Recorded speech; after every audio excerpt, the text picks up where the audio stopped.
Hey folks, this is your host Ryan Kennedy, and I am stoked for today's episode with someone in the natural health and nutrition space who I've looked up to for years, named Abel James. I first came across this guy's podcast, The Fat Burning Man Show, probably around 2017, 2018, and just loved his approach to wellness. Really enjoyed his book, The Wild Diet, and it's a book I still recommend to people to this day, starting out on their nutrition journey. It's just a simple, effective, and straightforward way to dial in your nutrition while still enjoying what you eat, which is an important caveat a lot of these books miss and a lot of people's approach doesn't nail, which makes it not all that sustainable. So a bit about Abel. He's a New York Times bestselling author, musician, and online creator. He's the host of the Top Health podcast, and he helps people really optimize their performance, mindset, and longevity. So Abel, welcome to the show, man. Ryan, thanks for having me. Let's do this. What was the catalyst that got you into health and wellness?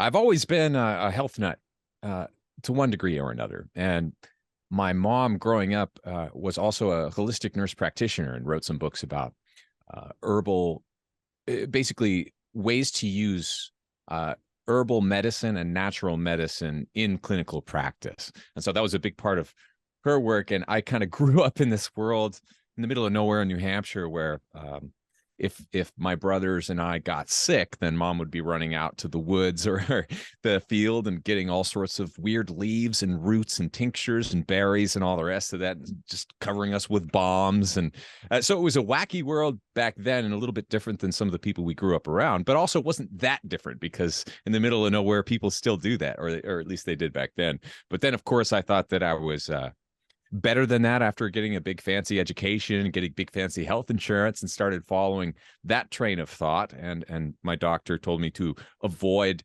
dietary cholesterol and minimize fats, and also keep doing that glycogen loading thing as part of my marathon training, and keep running and eating less, but eating more carbs, and kind of this confusing path made me fat and sick earlier than a lot of my friends around me who didn't care as much as I did about health and training and that sort of thing. So I found myself suddenly in this very strange position in my early 20s where I was getting fatter and sicker than all my friends, precisely because I did care more about health than they did. And so once I kind of turned that around and realized to some degree what had happened, I was mad enough to start up my own blog and podcast and start writing about health from a very different perspective. And here we are more than a decade later and still chugging along.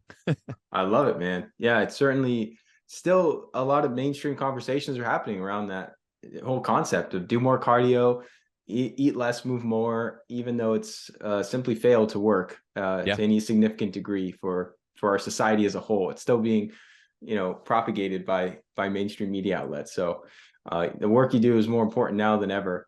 And I really want to talk today about some of your daily practices, all the things you've learned through interviewing all these experts and immersing yourself in this stuff for over a decade. I want to really dissect some of the things you do really to perform, kind of balance performance and longevity, help you feel your best, increase your vitality. And so I want to start with the morning.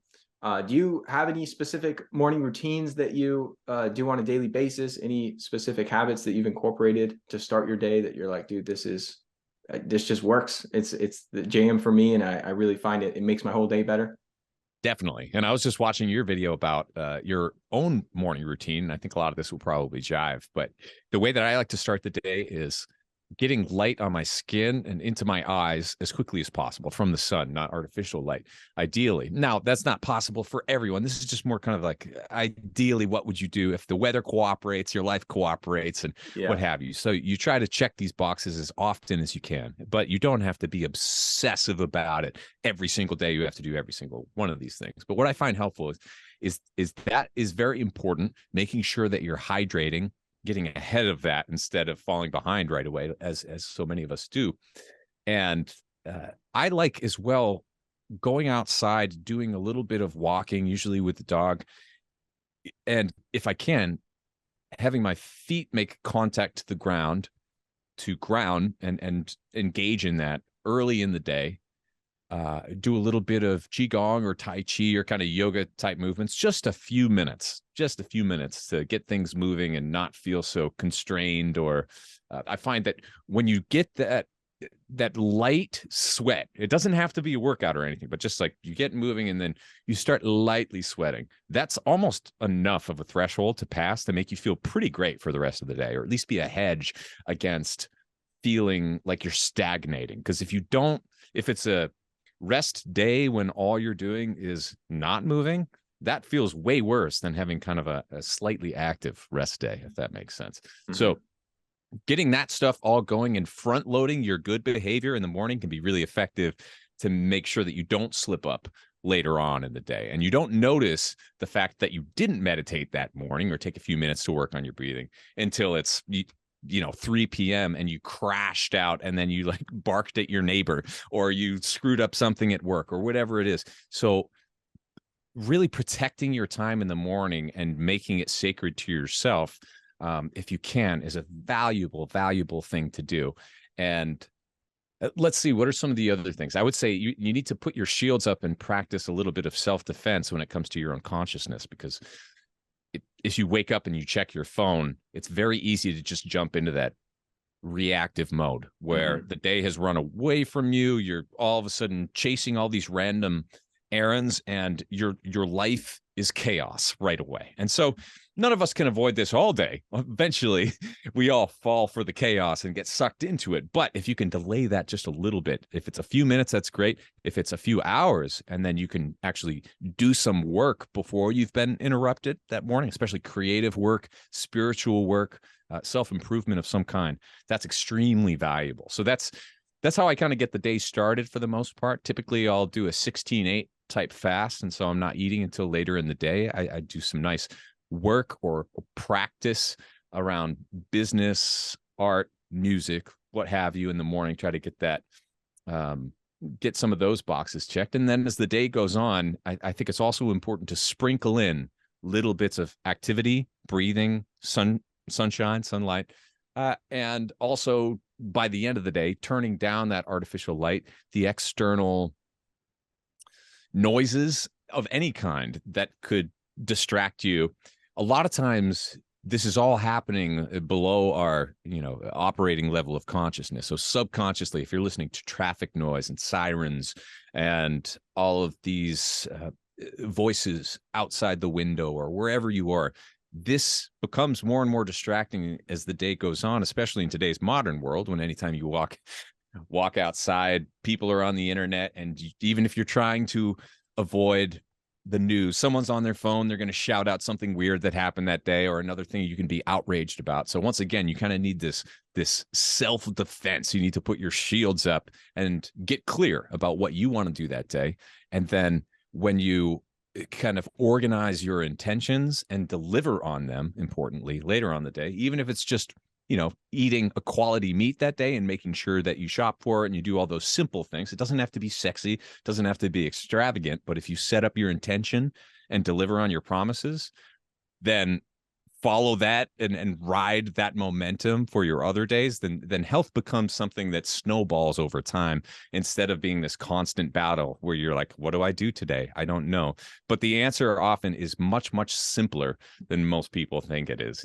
Breath, light, all of these external inputs, but also turning off the things that are overloading your nervous system and your consciousness with too much information, which tends to be most people's problem these days. Yeah, I totally agree. And we tend to overcomplicate the process. Like you said, it's all the fundamentals that really move the needle.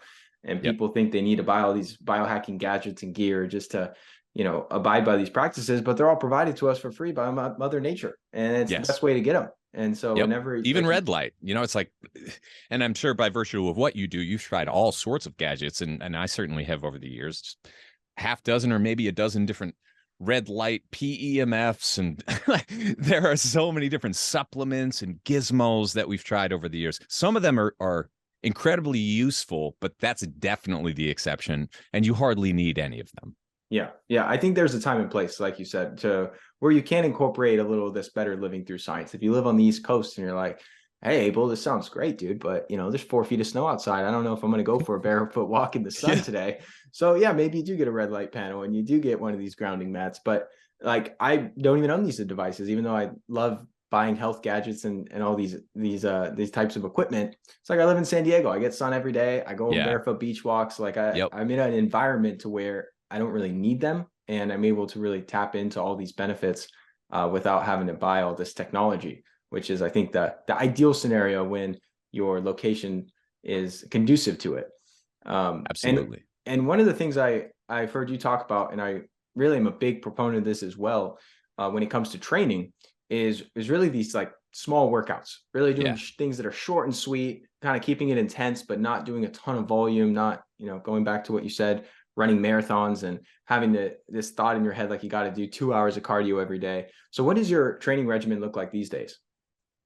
Yeah, let's do the overview, I guess. I try to do one nice big run a week, which is, 5 or 10 miles, and I'll do sprints usually in that run. Some people will totally disagree with this, and I've done it different ways over the years, but this is how I like doing it right now. Mm-hmm. So I have one of those, and usually I'll also have like a less intense run that's keeping me more instead of burning through glycogen and really redlining on my workout like I do for that big run, I'll have one that's more laid back, that's almost more like walking, nice and slow, nice and easy. And what it's kind of doing as well, in addition to just getting you moving and getting you outside, which I love, and it's really good for the mind. It helps clear out all that clutter and chaos. But it's also conditioning your body to make sure that you don't associate exercise and movement with pain all of the time, right? Because if people are going out and you're just like, well, it doesn't count as training unless I'm running for 2 hours, then all of a sudden your brain is going to stop you from working out when you don't feel like you're up to the effort of rocking it for 2+ hours that day, or whatever your big workout is.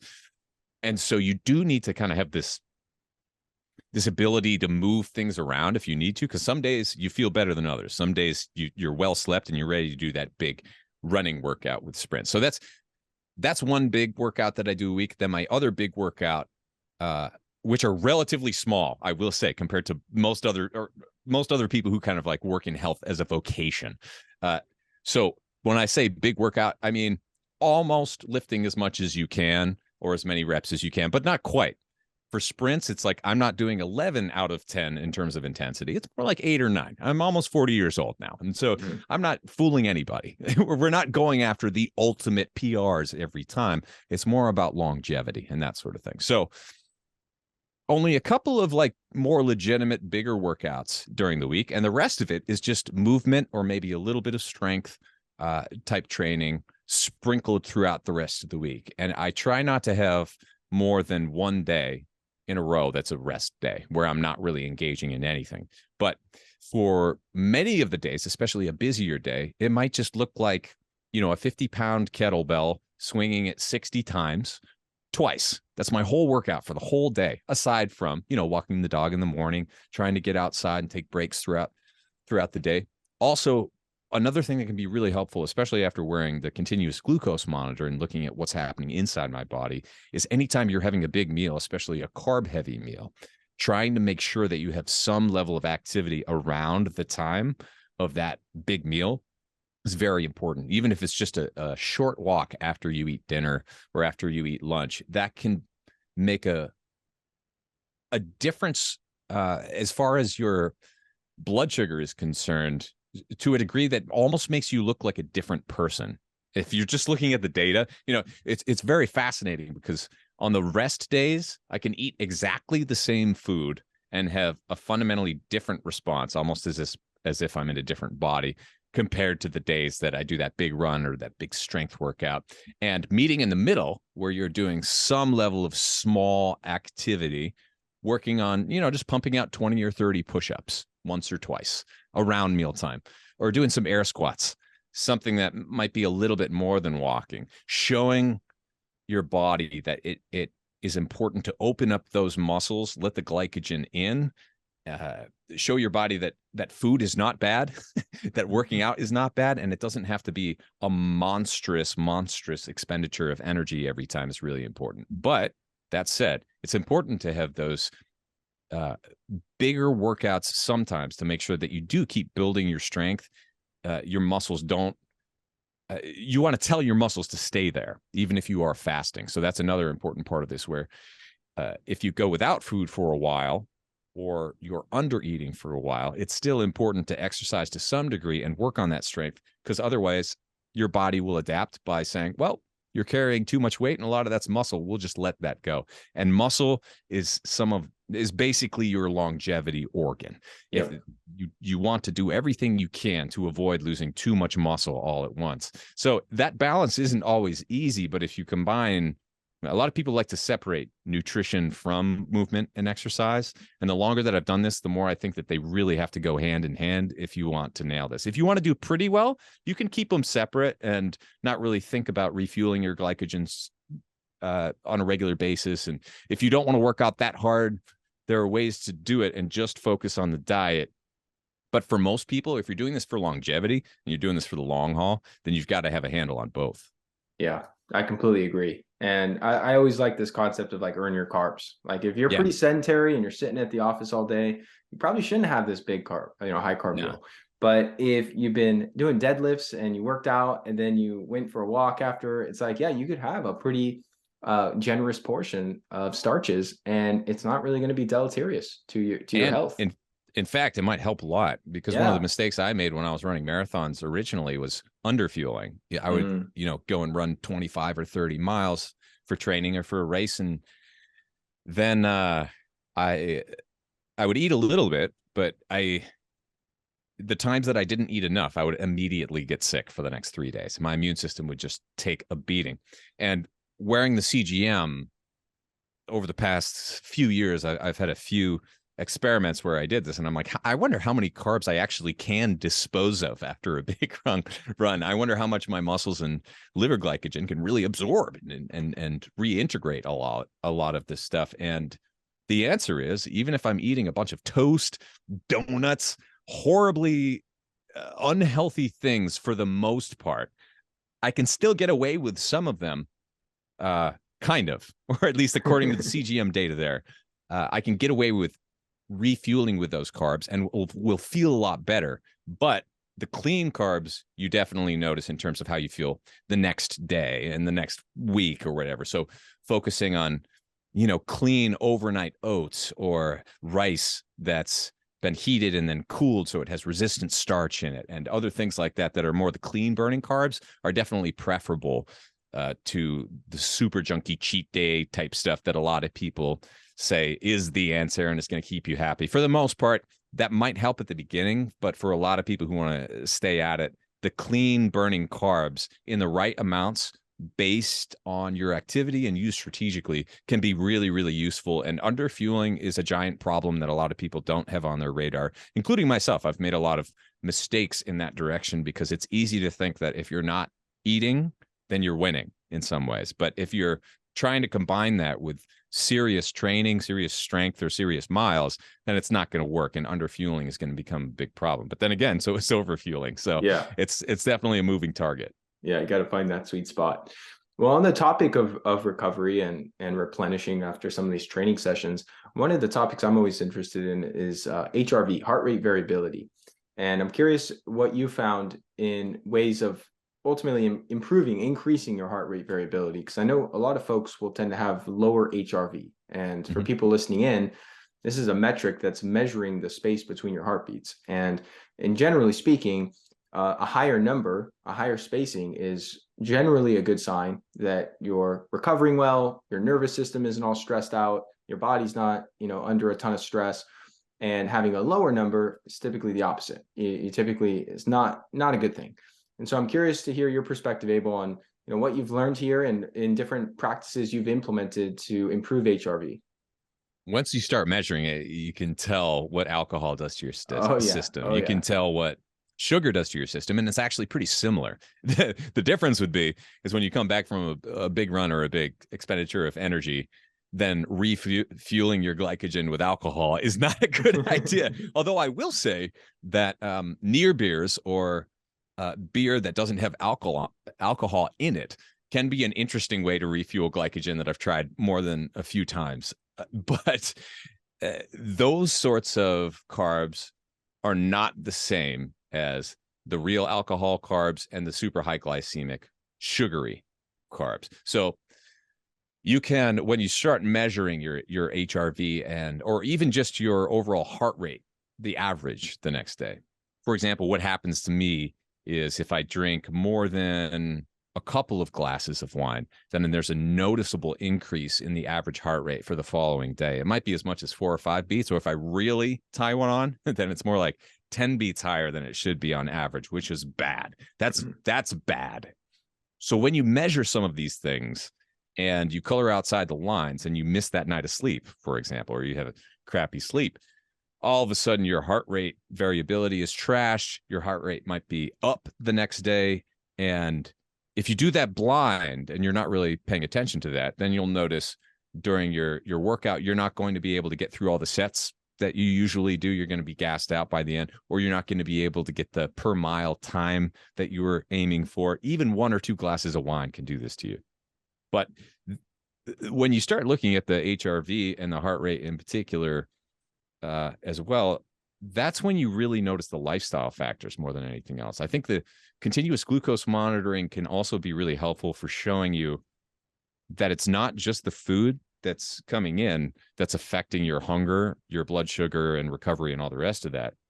It's your lifestyle, it's your stress. And if you have that fight or flight type reaction to an email or a text message, it's going to spike your blood sugar, and then it's going to crash, and you're going to be chasing that roller coaster of hunger and low energy for the rest of the day, because once that crash happens, it's very, very difficult to recover. And one of the ways that you can use heart rate variability as well is, like I was saying before, some days you've had a good amount of sleep, you're well recovered, and you're ready to rock a monster workout and get some gains in.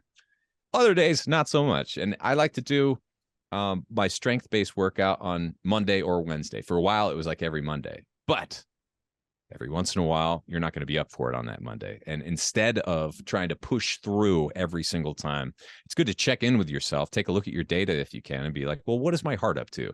Am I actually ready to do this giant workout today, or am I not? And being honest about it allows you to shift things around a little bit, which I think is super important, because the big expenditure of energy and the big workout isn't really worth anything unless you get the recovery afterwards. So being able to schedule that in, not just to your day, but into your week, is really important. And so missing a workout one day in a row can be very advantageous and really good for your recovery sometimes, but try not to miss 2 in a row is kind of my deal. Or if you take, for example, the Monday, you were going to do your big strength session that day, but you're not up for it, then just slot it to the Tuesday or the Wednesday. Do your little kettlebell swings or just a nice long walk on that Monday. Prioritize sleep that night. Don't drink. And then when you wake up the following day, you're ready to go. But there are lots of things you can learn about your own individual body as well by looking at your heart. It becomes harder to run away from your bad decisions when you can look at the data and be like, oh, yeah, you got me there. My heart rate variability is totally smacked right now. What did I do? How can I make it better? How can I make sure this doesn't happen next time? Or just being honest with yourself and saying like, hey, I'm going to have a lot of fun this weekend. I'm going to go out with my buddies, and my big workout is not going to be on Monday this following week. It's going to be on Wednesday. And if you make that decision, you enjoy your fun, then you follow up with some solid rest, you can have your cake and eat it too.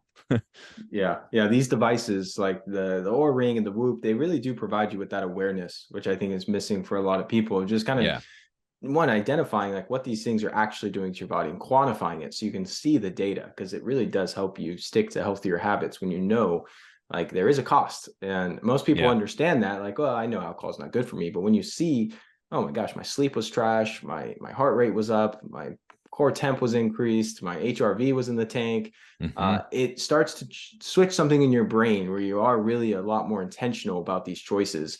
And then it also, like to your point, helps you to guide your decisions on what you're gonna do for training that day. Maybe instead of crushing a CrossFit workout, you go for a walk outside in the sunshine, or do some yoga, or do something that's a little more mellow and lower intensity, because like, well, I didn't sleep very well last night and my body's not in the best position to go try and PR in the gym. Let me pump the brakes a little bit and take it easy. So I think those are some of the key benefits you can get with some of these tracking devices? There are surprises too. Like sometimes you wake up and you're like, yeah, I think I slept pretty well. Uh, so it's not always a conscious thing where you can be aware intuitively of exactly where your heart rate variability is at, or Hmm. how well you slept the night before. Usually intuitively we're about right, but I've also been surprised sometimes where I'm like, oh, my body temperature is a little rough today. It's elevated. If I go too hard or too far in this workout today, I might get sick. And I've experienced that as well, where you can kind of see the illness coming, or like a slight cold. And if you push through too hard, or you don't deliver on that next night of sleep, then you'll probably get sick for the next few days. But if you do clean things up right then before it becomes a major problem, then the temperature comes back down and you avoid getting sick. So that can be very, very useful for adjusting your own behavior too. Even if intuitively you feel okay, sometimes the data tells you what's going on in your body before you even realize it. Yeah, yeah, 100%. I'm curious, on the topic of nootropics, just to completely switch gears. Do you use any nootropics, during your workday? Are there any that are particular favorites of yours? I've tried most of them over the years. The racetam family, the Alpha Brain, Neurohacker. Let's see. There are a lot of CBD and medicinal mushroom based different nootropic formulations that I've tried recently.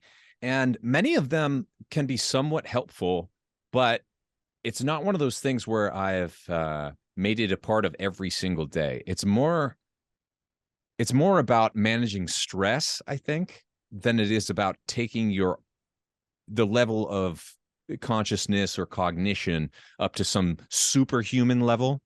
It's less about that and more about addressing the fact that we're all running a little bit ragged, especially spending so much time on computers and that sort of thing. And when you take the non-pharmaceutical versions of adaptogenic mushrooms or CBD, hemp, uh, those things are more supportive, I find.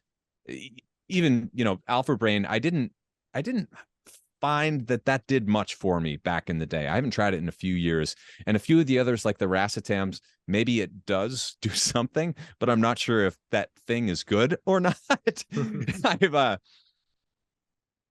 you know, aside from being a mild upper or something that's going to act in your body kind of like caffeine, I don't find that many of them are nourishing the brain or the nervous system, if that makes sense. It's one of those deals where I think it's better for longevity to focus on trying to take your body back to normal for you and get to that level of cognition where most days are similar than trying to kind of overcompensate with extra amounts of energy, which is, I'm using air quotes because that's not exactly energy. It's more like a stimulant. And taking Yeah. stimulants, do they make you smarter? Like, does drinking caffeine before my interviews, which I definitely do. I mean, if you include that, if drinking coffee or a little bit of tea or something, if you include that as a performance enhancer, then I'm a big fan of performance enhancers because I love coffee,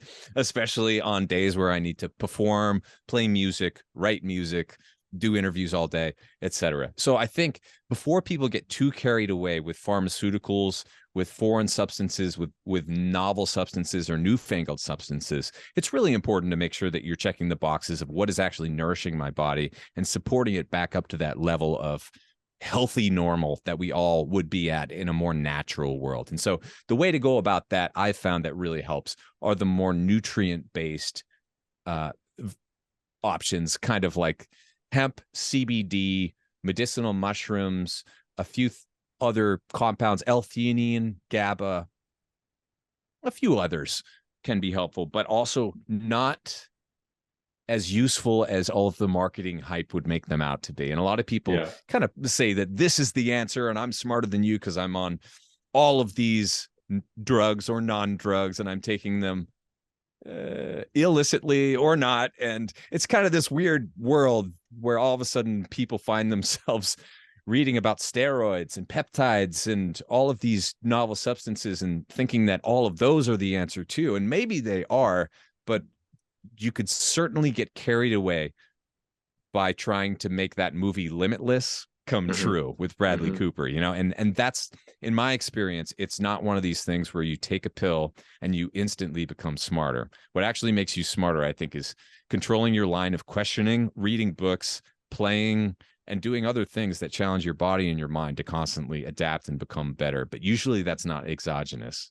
Yeah, well said. I completely agree. I think the best ways to enhance brain function is to, do the fundamentals, get some Yeah. sunshine, move your body, exercise, meditate, incorporate these daily practices, hit the sauna and jump in the cold plunge. Like these Mm-hmm. things are going to provide you with a natural boost that almost mimic what you'd find in these, capsules or, in these different supplements, but they're not going to come with any type of negative cost. In fact, there's just Mm-hmm. a ton of other positive benefits you get from them. And I've tinkered with a lot of these things too, and I see the benefit of using some as a tool, as like a way Yeah, to enhance performance from time to time, but not as a crutch, not as a daily exactly. staple. And also, Exactly. they tend to work a lot better when you're well rested and you're taking good care of yourself and you're Right. eating well. Like it's hard to overcome a deficit when you're just not doing the basics and then trying to supplement your way out of a shitty lifestyle and a shitty diet.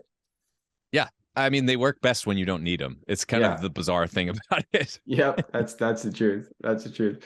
Well, one more question I have for you, Abel, in closing. So you've interviewed a ton of people on your podcast, a lot of very knowledgeable, bright minds in the health and wellness space and personal development. And if you were to distill down, two or three of the top learnings you gathered that you feel are the most important things for people to focus on, what would they be? Elimination, not in terms of pooping or whatever, but getting the extraneous clutter out of your mind and out of your habits. Hmm. It's less about finding that new thing that's going to change your life and more about going back to those principles like you were talking about before that have always kind of been true. They were true for our grandparents' generation, they're true for us, but they're too simple for people to ever want to do, like hydrating, getting sunshine, going for a walk on the beach. Boring. Why would I ever do? I know that I should exercise, so why would I ever do that? Yeah. I know that I should, so why would I? It's this getting beyond that strange like lack of motivation or just resistance in your own mind and body is the battle that all of us fight, from the people who are writing the books and having the podcasts and living this healthy lifestyle or whatever. We all struggle with the same things as you out there. And Michael Jordan was terrible at basketball when he started. A lot of people, when they get into this, are not sure about what to do and not getting great results. But the longer that you stick with it and the more that you simplify your approach, the better off you're going to be. So if you, even after interviewing, say 500 people for my podcast over the last 10 years and somewhere around there are so many different ways to go about this. And it looks different from the outside in. But what these people are actually doing in their day-to-day life, their daily practices, are fantastically similar, whether they're eating nothing but potatoes for a month or eating nothing but bacon for a month. It doesn't matter. The things that are usually working for them are what they're not eating, Hmm. what they're not engaging in terms of, I really focus a lot on the nervous system these days, because if you don't have your nervous system and your brain operating well, and you don't have that motivation, then it's very hard to deliver on your own promises to do that simple work each day. But the things that you mentioned in your morning routine and I mentioned in mine, and the daily workout programming and et cetera, pretty much anyone who has been living in the world of health and working in the world of health is doing almost exactly the same type of thing on a daily basis. They're showing up for their workouts. They're delivering on their promises. They're eating the right vegetables at the right times and not too much of the wrong stuff. And they're also focusing on, for the most part, eating real food and staying away from processed nonsense. Even if they have something to sell, sometimes people have something to sell that doesn't even jive with what they're doing on a day-to-day basis. Hopefully that's the exception, but there is that out there. And so I would encourage people who are especially new to this to take everything with a little grain of salt and know that some people are selling more than they're living, and the things that are working for them aren't necessarily working because of what they're selling, if that Mhm. makes sense. It's working because of the simple fundamentals that they know to do. And then it's a nice little cherry on top to have that supplement or that workout or that gizmo or that specific thing that they say is responsible for all their results. But typically speaking, all of these people who are succeeding in the world of health are succeeding for the same reasons, not different ones. It's true, man. Less is more. Got to keep it Yeah, simple. Love it. Well, especially these days. yeah, 100%. Where can people go to find more about your work and what you're up to these days, Abel? Best place to find me is fatburningman.com. And if you like podcasts, just look up Fat Burning Man or Abel James, and I should pop right up. Awesome, man. Well, thanks for taking the time. It's great chatting with you. Thank you. I really appreciate your questions, and this has been a lot of fun. Thank you so much for tuning into today's episode. If you found it helpful, please share it along to anyone else you believe it can serve. You can submit your own question to be answered on the show by going to ryankennedyhealth.com/podcast. Be sure to subscribe and leave a review for the show. Your feedback helps to support me on my mission to positively impact as many people as possible with this information. Please note, the information depicted in this episode is purely for informational purposes only. Please consult your healthcare professional before making any changes to your lifestyle or routine.